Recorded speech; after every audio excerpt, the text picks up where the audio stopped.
Meeting as we are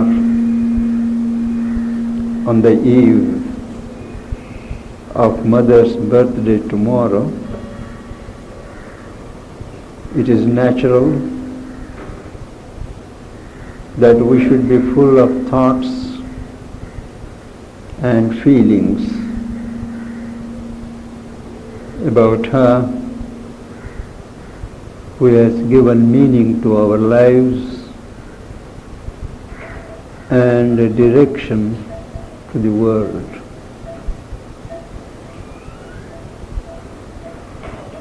I remember it was exactly 10 years ago, 1973, that early morning of the 21st, when my sister woke up,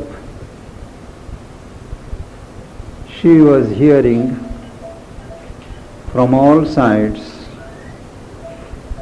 a crescendo of born faith, born faith, born faith from all sides. When I reported this to Mother the same morning,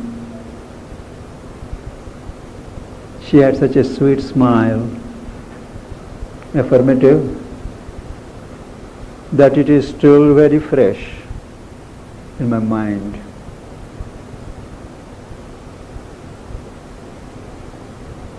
It looks as if it happened only yesterday. With Mother, the years do not count. I would like to take this occasion to draw your attention to a few special features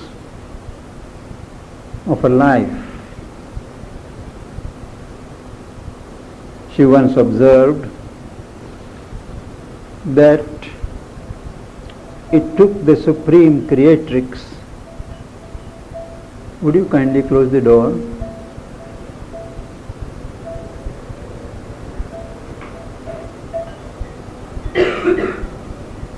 It took the Supreme Creatrix, the Adi Shakti, nearly 1,000 years to gather material to form the mother's body. The material was taken from all over the universe and organized. It took that time. I remembered this remark of hers when much later in her life, when she was discussing the possibility of this time or some other time of transformation, drawing attention to the state of her body, she said it was the same for her whether she was to live here or go elsewhere. But she needed time, sufficient time in advance to know in order to put back into their original sources the various elements that had been assembled in her. She meant her body, not only the physical, but the various other bodies also. That's one. It is her body, the form that we call mother, was not made in the usual manner. There was a great past behind it, not a past of evolution, not a past of karma, but a past of higher preparation. Second, she was disarmingly frank in saying that she chose her parents. She says she wanted a hard, firm, materialistic foundation on which to work out the higher divine transformation. And she chose parents who never believed in religion, believed in God. You know, her father was a banker who cared a tuppence, as they say, for these higher values. Her mother prided herself on being a communist who would always think that anybody reporting a dream or an experience of a different type was a fit case for a psychiatrist. It is there, in that milieu, that she chose to take birth. You would note that in the case of Sri Aurobindo also, he himself draws attention to that fact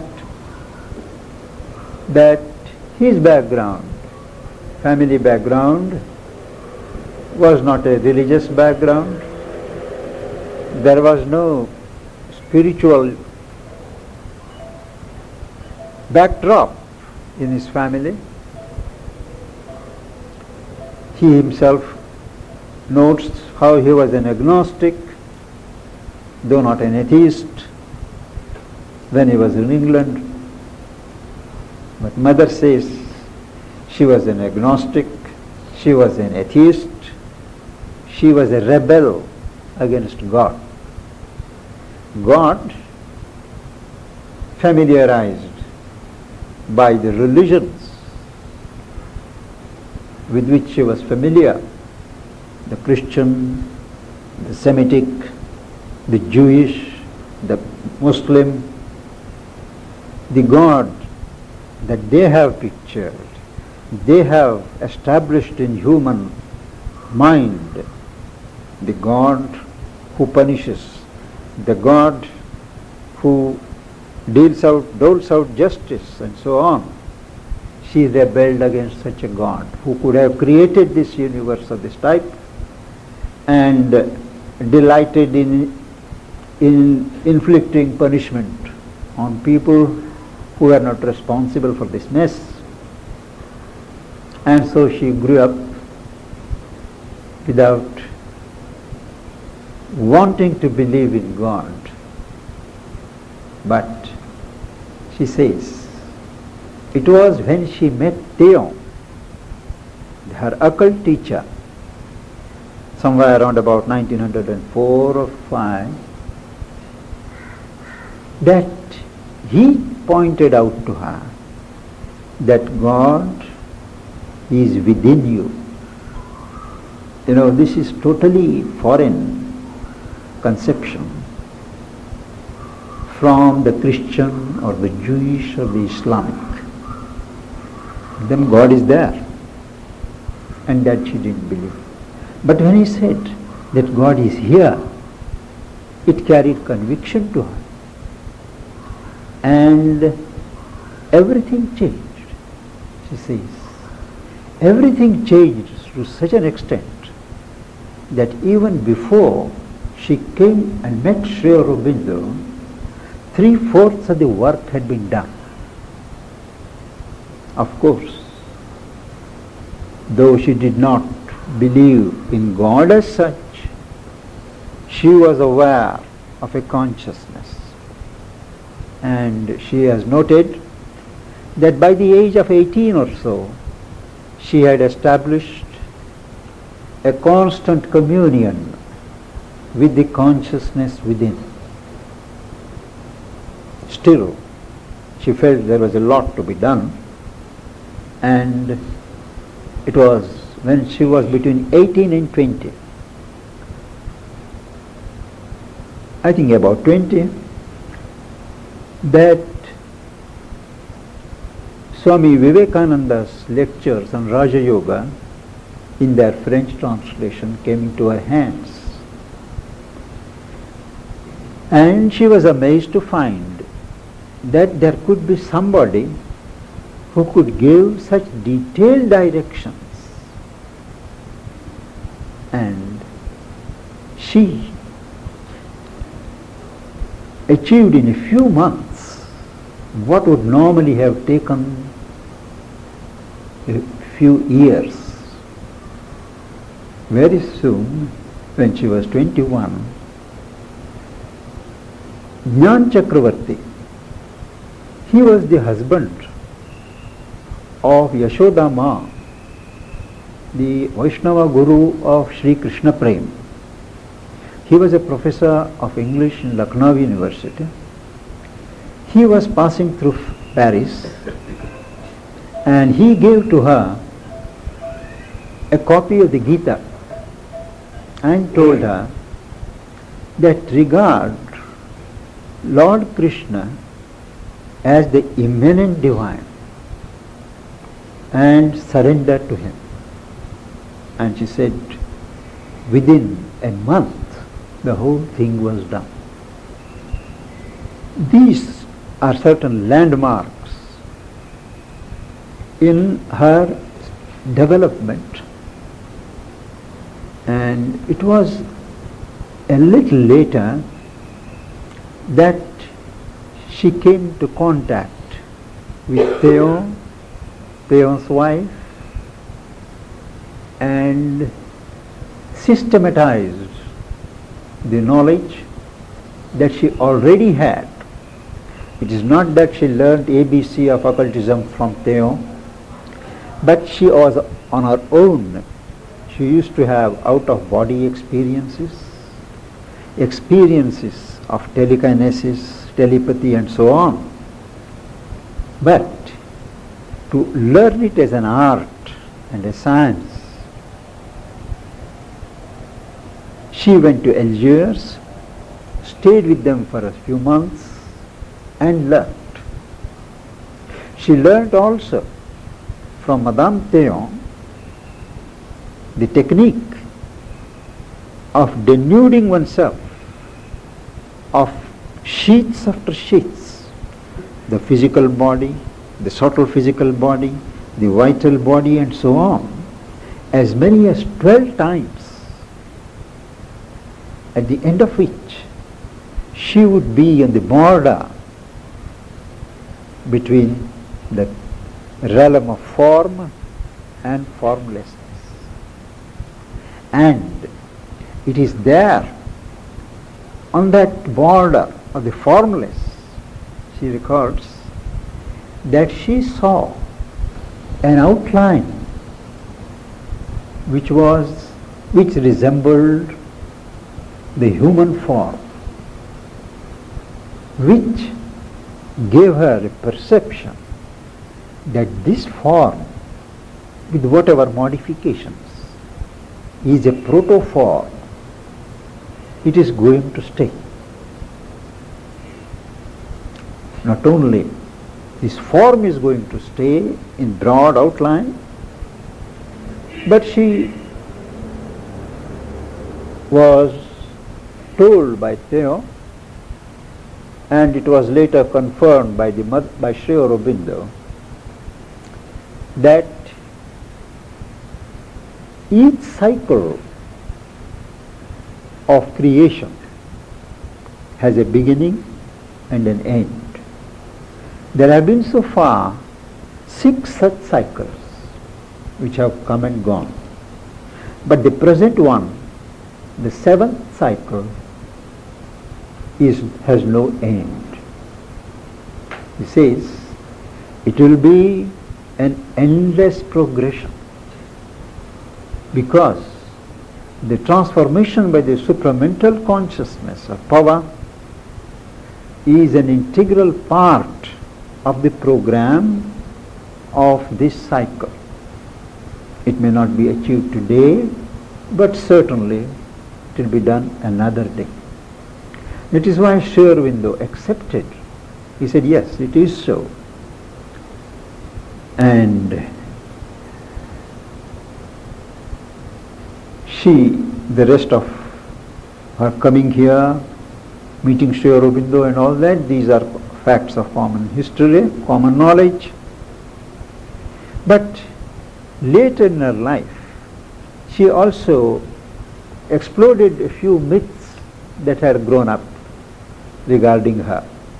One of which was, which all of us were faithfully repeating in our writings, books, that in 1910, when Paul Richard met Sri Aurobindo, he was supposed to have asked Sri Aurobindo the meaning of a lotus which his wife used to see in her visions. And then Sri Aurobindo answered that the lotus represents the blossoming of a blossoming of consciousness at the touch of the divine light or divine grace and so on. But mother said, when she saw this passage, she said, no, I never asked him any question. I never sent any question to be asked. Perhaps he himself may have asked, and that corrected many ideas which were built upon that supposed happening. Then, mother was always very frank, almost brutally frank when she wanted to be frank.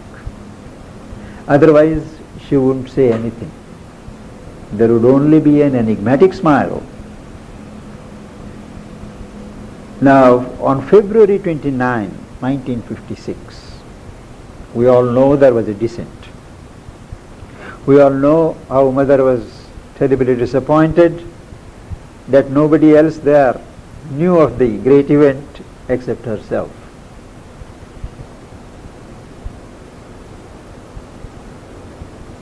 It was a belief at that time that the supramental consciousness for which Mother and Sri Aurobindo had worked had come down and established itself, and there was a tendency everywhere to look for the results. What is happening? Where is the result? Where is the result? Mother frankly says later on that what came down was not the supramental consciousness, supramental truth, but its aspect of power. She repeats on another occasion that what came down was the supramental light, force and power. But what came down was simply swallowed up by fumes after fumes, dark fumes arising from the earth. and it was swallowed. So even what came down, that has to slowly organize itself, work, and prepare the ground for the further descent. That is why even after 20-25 years, we may not see spectacular results. But those of us who are observant, those who are earnest in our sadhana, certainly experience a tremendous difference in the unloosening of the knots, the crumbling of the obstinate difficulties, an effortless aspiration, and a conviction, a certainty that the divine power is here, the divine is at work. Nobody needs to argue and convince, and that she is present. Just as many of the centers are taking the relics of Sri Aurobindo, they started asking for relics of the mother.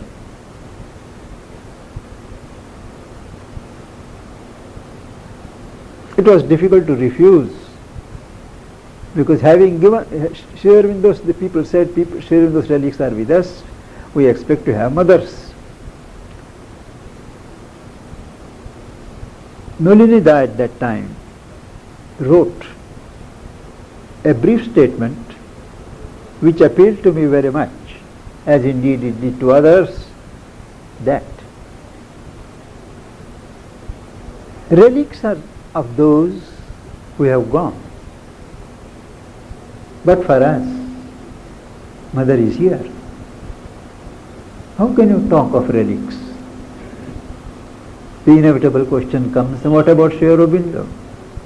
So he said that Mother decided to give, and we can't explain why. But regarding Mother, we can say our experience. She is here. So, no relics, talk of relics with Mother. And it is experience of every single individual staying here or visiting the ashram, that her presence is as concrete, as vivid, perhaps closer than when she was in her physical body. I have experienced it here, I have experienced it 10,000 miles from here. People who have never been here have experienced her. And when she said, the whole world hereafter is my ashram, she meant it. Mother is present in such a concrete way that she does not need to talk through mediums, to talk through articles. She can talk direct, not in words. Words are suspect, but feeling. When she gives a direction, it is unmistakable. She will always function through your psychic. Or when the mind is in utter silence, it will appear as a self-evident truth. Each one of us, she has given us a direct hotline with her consciousness. She is there. That is why there is no question of a successor to Mother. There is no question of another person occupying that pita, as they do in monasteries or sampradayas. She is there. She is our teacher. She is our mother. We know her more as our mother than as a teacher. And nobody can be foolish enough to arrogate to himself or herself the position of the mother. It is a sacrilege and ambitious. She said, what I wrote a few months ago, that when somebody from Bombay wrote of a communication received from Sri Aurobindo through a medium, she said, but Sri Aurobindo is far, far beyond the plane which can be contacted by the mediums. He will never be available to the mediums. The same applies to mother. She warned before she left, there will be many attempts to imitate me, to imitate my voice. Beware. Her thing is inner, psychic. And she said, there is a great danger of an attempt being made to pervert Sri Aurobindo's teaching into a religion, and a religion that is narrow and cruel. That danger, an asura perverting this teaching into a cruel and narrow religion, is very much there. Beware. We have been fortunate that wherever such illusions or claims are being made, she is pricking the bubble. We don't need to make an effort to expose such attempts. If only we are sincere. And that was what she wanted. Provided the person was sincere, she forgave everything. He said there is sincerity in the person. He may be foolish, he may be violent, but she gave him freedom. Sincerity, these are the two things. Characteristic of the mother, freedom. She everywhere, freedom, freedom. Sri Aurobindo speaks in the first chapter of the Life Divine how of the 3 or 4 verities, divine verities, that have made a perennial appeal to mankind, freedom. Freedom, light, immortality. And mother cherished freedom. She insisted on giving freedom to everyone. She explains that even when in cases of difficulties, she would intervene without interfering. Mark the words. No guru has said that in history. When you pray for help, when you are in difficulty, the guru cuts across your karma and does something which actually is an interference in your way of growth. She was careful to intervene without interfering. There are 100 such things, observations by her, each of which could form a theme for a book, a philosophy. Every word of her was a scripture. She didn't write. She claimed distrust of philosophy. But every word that she said is true philosophy. Much more than that, it is truth.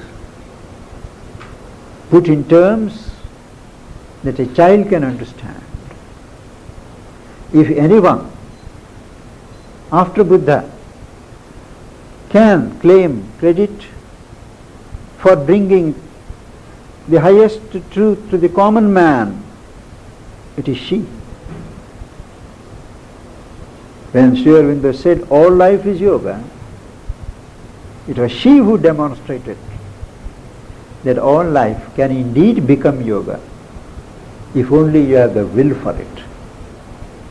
No wonder Sri Aurobindo said that but for mother's coming, my philosophy may have remained a metaphysic.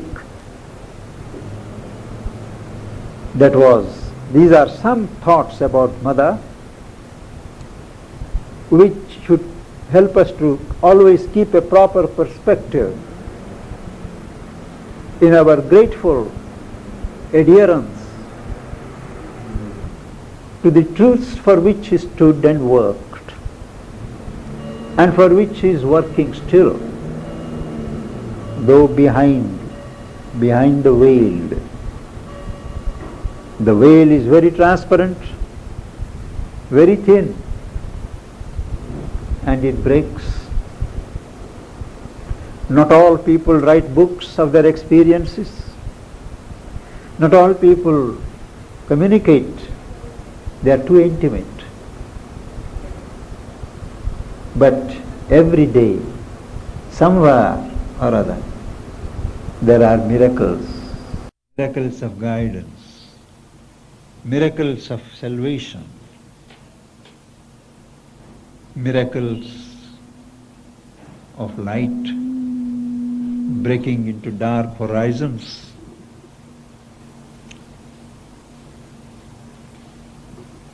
I think it's time